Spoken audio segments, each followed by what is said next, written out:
¿Cómo están, queridos alumnos? Ya promediando y finalizando las clases a modo virtual, voy a subir esta clase que ustedes van a comenzar a ver ahora, junto con la otra, que son ya las últimas, y tenía preparada una última clase que seguramente quizás se las dé quizá después de la evaluación, supongo, o nos encontraremos. Bueno, pero más allá de eso, vamos a comenzar en esta pequeña clase que tiene que ver con, tal cual habíamos programado, la historia de las enfermedades infecciosas transmitidas por transfusión. Aquellas que llamamos también ITT. Entonces vamos a ver cómo fue la historia y qué tenemos que recordar de esto en esta clase, que la voy a hacer lo más resumida posible, el impacto que tuvieron aquellas enfermedades o infecciones que se transmiten por transfusión y de dónde vienen, ¿no? Vamos a comenzar entonces por la más antigua, la que más se conoce desde la antigüedad, que es la sífilis.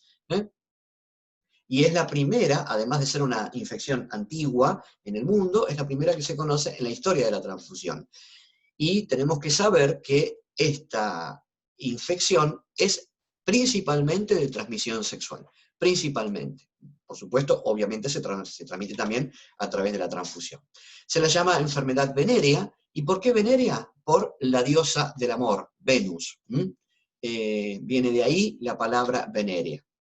Ya en 1530, el paciente que había padecido este tipo de enfermedad era un pastor llamado Sífilus, con lo cual llevaba el nombre de la enfermedad. Uno es un sífilus, ¿no? Hoy le llaman, por supuesto, de manera aberrante, a mi modo de ver, sifilítico, ¿no? Es una cosa muy, muy desagradable. Entonces se le llamó sífilis por este hombre llamado Sífilus.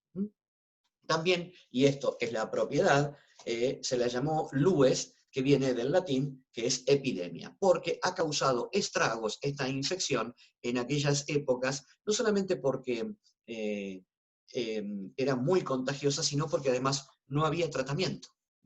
Ya se conoce esta enfermedad desde la época de cuando Colón llega a América. En 1905, desde en 1500 que se la descubre hasta 1905, se conoce por primera vez el agente que la causa, que es el treponema pálido. La enfermedad se trataba con inyecciones o con vapores de mercurio, algo totalmente, pero bastante tremendo por los efectos tóxicos del mercurio. De allí se dice, hay dos dichos que se los digo para que lo recuerden, quizá les sirve como regla mnemotécnica, que había un dicho que decía: una hora con Venus te representa estar años y años con Mercurio. Por supuesto, había efectos secundarios pero muy nefastos con el mercurio. Por eso también se dice que era peor el remedio que la enfermedad. Y en 1909 se la trata con arsénico, otra de las sustancias altamente tóxicas, hasta que en 1929, con el descubrimiento de la penicilina por Fleming, que lleva el premio Nobel, se puede tratar entonces la sífilis. ¿Qué pruebas de laboratorio se hacen a la sífilis, o se hacían?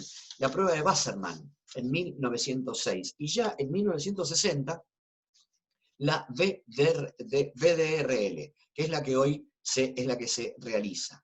VDRL, y también se realiza la prueba el PRP. Acá está mal puesto, acá dice RPR, no, es PRP. Lo remarco, PRP. Está mal tipiado. Es una prueba rápida y básica también de floculación. La floculación es una reacción química pero muy parecida a lo que es la aglutinación, que determina la presencia de anticuerpos y se hace a través de algunas sustancias químicas comerciales. Es la que hoy se utiliza. Y para hacer diagnóstico de sífilis tenemos la prueba de el FTA absorbido, que es un método confirmatorio. La fluorescencia absorbida. Bien, ese es un método confirmatorio. Treponema pallidum está estudiado que se inactiva durante 3 días a temperaturas menores a 4 grados, con lo cual podríamos decir que una unidad de glóbulos rojos que está a 4 grados o menos grados durante más de 3 días, esa unidad pierde la capacidad de transmitir. Pero no hay reportes que eso no haya, no por eso vamos a tener que transfundir, unidades si pasan por este proceso. Es importante el tema de la sífilis, porque ¿cuál es el impacto? Por la protección física en las relaciones sexuales. Y acá hay 2 o 3 palabras que tenemos, o términos que tenemos que corregir. Cuando hablamos de protección, si hubo protección en la relación sexual, la palabra protección es muy etérea y muy poco precisa. ¿Protección de qué tipo? ¿Para qué me protegí? ¿Para el embarazo? ¿Para las enfermedades de transmisiones sexuales? Lo importante es saber que la sífilis, por ser una enfermedad de transmisión sexual, se puede asociar a otras infecciones de transmisión sexual.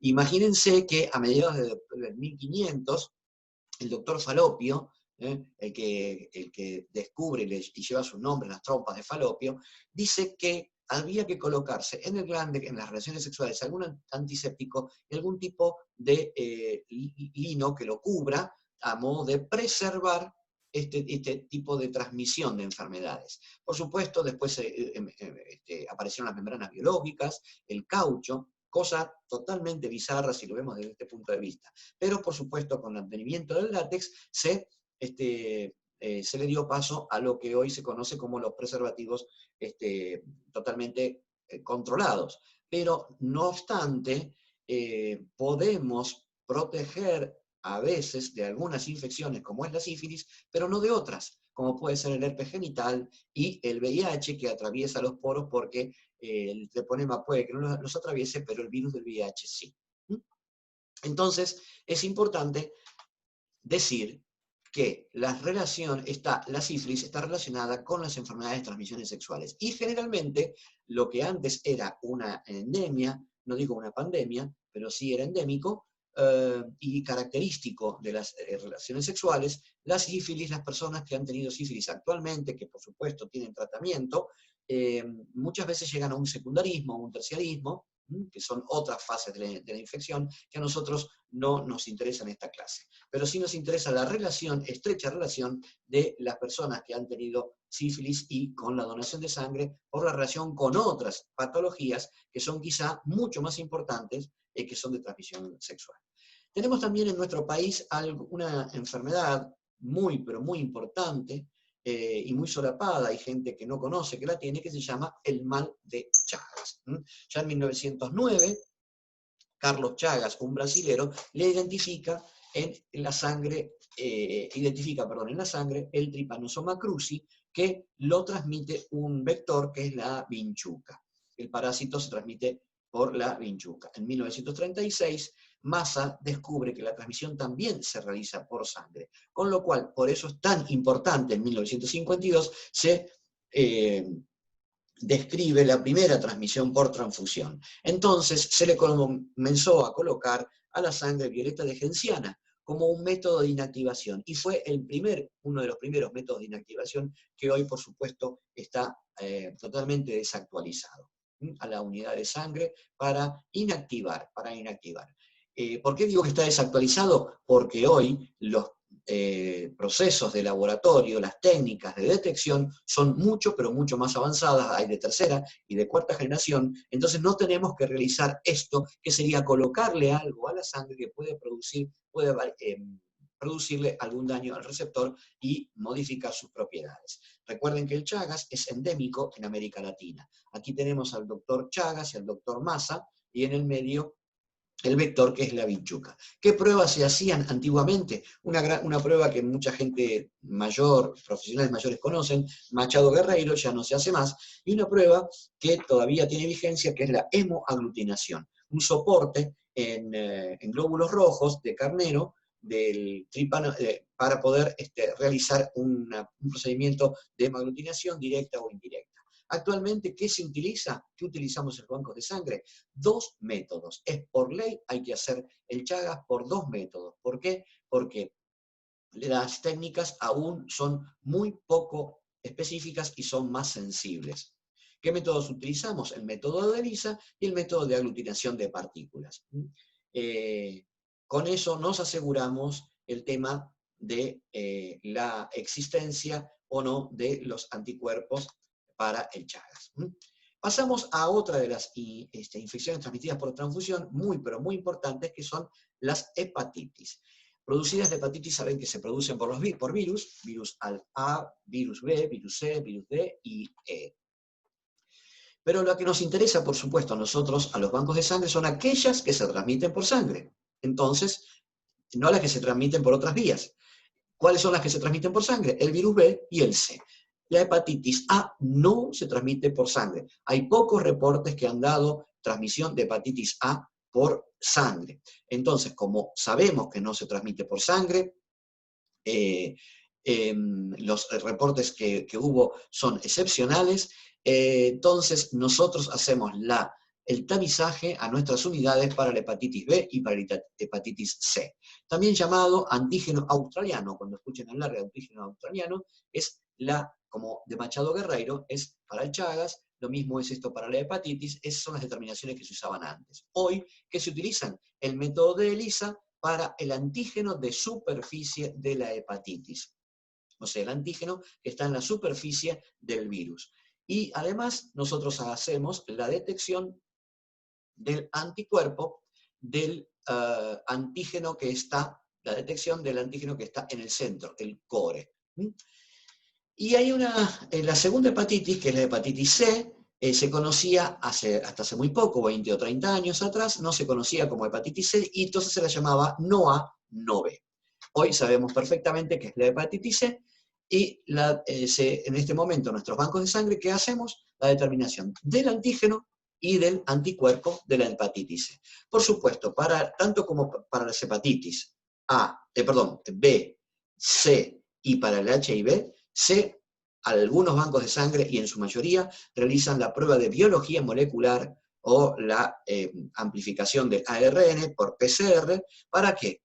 ¿El impacto cuál es? ¿Y qué es lo importante? Para reducir el periodo de ventana. O sea, las pruebas de biología molecular tienen como objetivo disminuir el tiempo del periodo de ventana. La ventana para la hepatitis B es de 30 a 180 días, con los métodos convencionales. Se reduce con la PCR a un mes y medio. Lo mismo pasa con la hepatitis C. Tiene un periodo de ventana muy, pero muy largo. Y se puede reducir ese periodo de 2 meses a un mes con PCR. Por supuesto, 2 meses o más. Por eso los periodos de ventana, y esto hay que aclararlo, en nuestra especialidad se toman hasta un año. Hasta un año. ¿Por qué?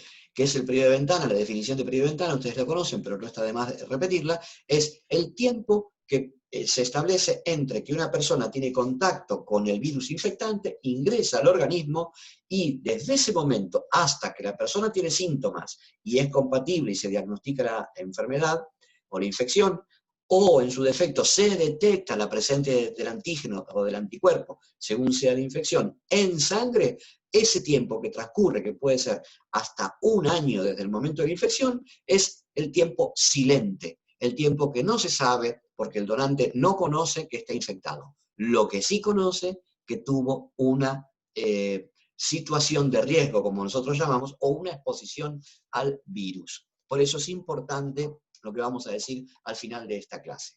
No me adelanto, así lo dejo para el final. Entonces, tenemos que conocer de las hepatitis el tema de la transmisión. Leche materna, sangre, la A, la B y la C. La hepatitis A no se transmite por sangre, sí por materia fecal. Por eso es tan endémica la hepatitis A en lugares donde hay chicos, en las escuelas generalmente. El periodo de ventana serológico es muy importante. El método de tamizaje que se utiliza, cuanto más específico y más sensible es el método, la biología molecular disminuye lo que es el periodo de ventana. ¿Cuál es el impacto transfusional que tenemos? que tiene que ver con la carga viral, tiene que ver con las situaciones de riesgo del donante, por supuesto. Y llegamos así al último virus transmitido por sangre, que son los retrovirus. Y son dos tipos de retrovirus. Uno es el VIH y otro es el HTLV. El primero, VIH en 1981, cómo comienza y cómo se empieza a sospechar de la presencia de este virus, porque en el 81 hay enfermedades oportunistas, ya sea el Pneumocystis carini o el sarcoma de Kaposi, que es una infección que aparece en la piel, el sarcoma de Kaposi, con una tonalidad violeta, o el Pneumocystis carini, que es una infección pulmonar, en algunos pacientes. Y en 1982 ya aparece lo que se conoce como el síndrome de inmunodeficiencia humana adquirida, o SIDA, o AIDS en inglés. Recuerden perfectamente que no es lo mismo el SIDA que la infección por VIH. Al principio esta infección se reducía a una población que tenía ciertos hábitos, mal y pésimamente llamada la peste rosa, porque después se amplía a toda la población, ¿no? Entonces, hay que ver cuáles son las poblaciones vulnerables de este tipo de prácticas, que pueden llegar a tener algunos, que por supuesto con accidentes laborales uno puede contagiarse, hay muchos, obviamente, y uno de los contagios más importantes que hay en la actualidad es el tema del compartir agujas y jeringas con las drogas endovenosas.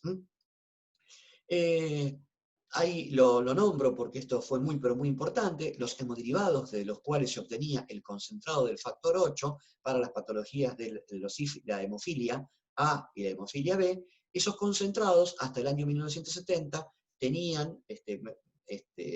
estaban infectados porque no se conocía este virus y ha producido desastres humanos porque también, desgraciadamente, se conoce la enfermedad en aquellos pacientes que consumen, por supuesto, factores de coagulación en la hemofilia A y en la hemofilia B, y a esos pacientes lamentablemente fueron infectados del VIH. Entonces, también como ocurrió con Agote, que se atribuyeron el descubrimiento a algunos otros científicos, a pesar de que habían trabajado, el doctor Luc Montagnier, a quien se le atribuye el descubrimiento de aislar a este virus de ganglios linfáticos ya en 1983, y también, una discusión científica que ha tenido con el doctor Gallo en Estados Unidos, desarrolla la primera prueba y se le atribuye a él un año después de detección de anticuerpos contra el VIH. A nosotros, este descubrimiento a través de los métodos de ELISA ha cambiado la historia de la medicina transfusional. Una bisagra para la historia de la medicina transfusional, que hasta ese momento no se conocía y había muchísimas transmisiones por transfusión de este virus. Hoy los tratamientos han avanzado y se ha transformado en una infección crónica. ¿Cuáles son los métodos de detección? Los más importantes, el método de ELISA, que se realiza, se le agrega la búsqueda de uno de los antígenos del virus, es el antígeno P24, tiene otros más, por supuesto, y las pruebas biológicas de PCR o NAT, también llamado, para VIH y 1 y 2. El periodo de eclipse, o también periodo silente, o sea, el periodo que no se puede conocer de infectividad, se extiende entonces hasta los 6 y 10 días después de haberse infectado, cuando uno realiza las pruebas biológicas. Entonces disminuye muchísimo. Se han detectado también, por supuesto, pruebas biológicas con falsos positivos. También eso es cierto. Pero el periodo de ventana serológico varía, tiene muchísimas variables. Lo nombro al final de la clase. Y terminamos con el último virus, que es el HTLV. 1 y 2. Este retrovirus tiene como el 1, causa una enfermedad como la leucemia de las células T, que afecta a los adultos mayores de 40 años, con un periodo de incubación muy largo, entre 15 y 40 años aproximadamente. Y otra enfermedad bastante desagradable, que es la paraparesia espástica tropical, con un periodo de incubación un poco más corto, de 3 a 5 años. Ahora bien, estos periodos de incubación, además, no quiere decir que toda persona que lo esté incubando vaya a producir o a desarrollar esta enfermedad, ya que el 1 al 5% es el que produce la enfermedad.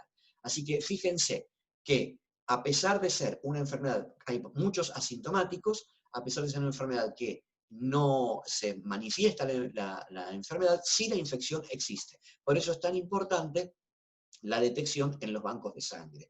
Y es una enfermedad endémica en nuestro país, en Jujuy, en la zona del norte de la República, en Japón, Caribe, África e Italia. En general, si ustedes cuando descubran un HTLV positivo, puede ser o de raza asiática, que son los japoneses, o dentro de nuestro país, en la zona endémica. El HTLV2 aún no se ha asociado con ninguna enfermedad. No obstante, se tamiza el 1 y el 2. Las pruebas de detección son iguales que el del VIH, se hacen por ELISA y hay un alto riesgo de portadores sanos. Terminando esta clase y concluyendo, tenemos que tener en cuenta justamente que las pruebas serológicas son pero muy importantes.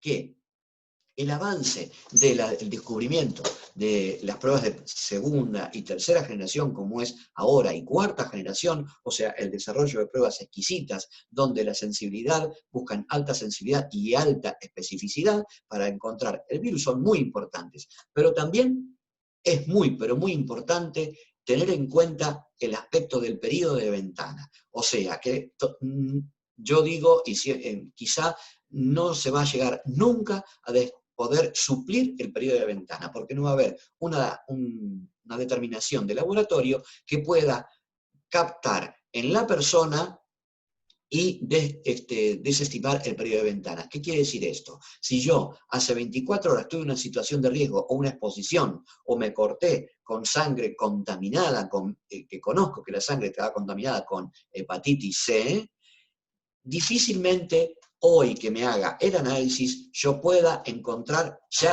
los anticuerpos. ¿Por qué? Porque depende de muchísimas variables. Una es de la producción, de la capacidad que tiene el organismo, el sistema inmunológico, en producir anticuerpos. Por eso no depende tanto del análisis, sino o de la búsqueda del antígeno que ingresó a la sangre, o de la búsqueda del anticuerpo, sino de la capacidad de respuesta. Entonces, quizá dentro de 200 años, si alguien ve este video, dice el doctor Romano estaba equivocado.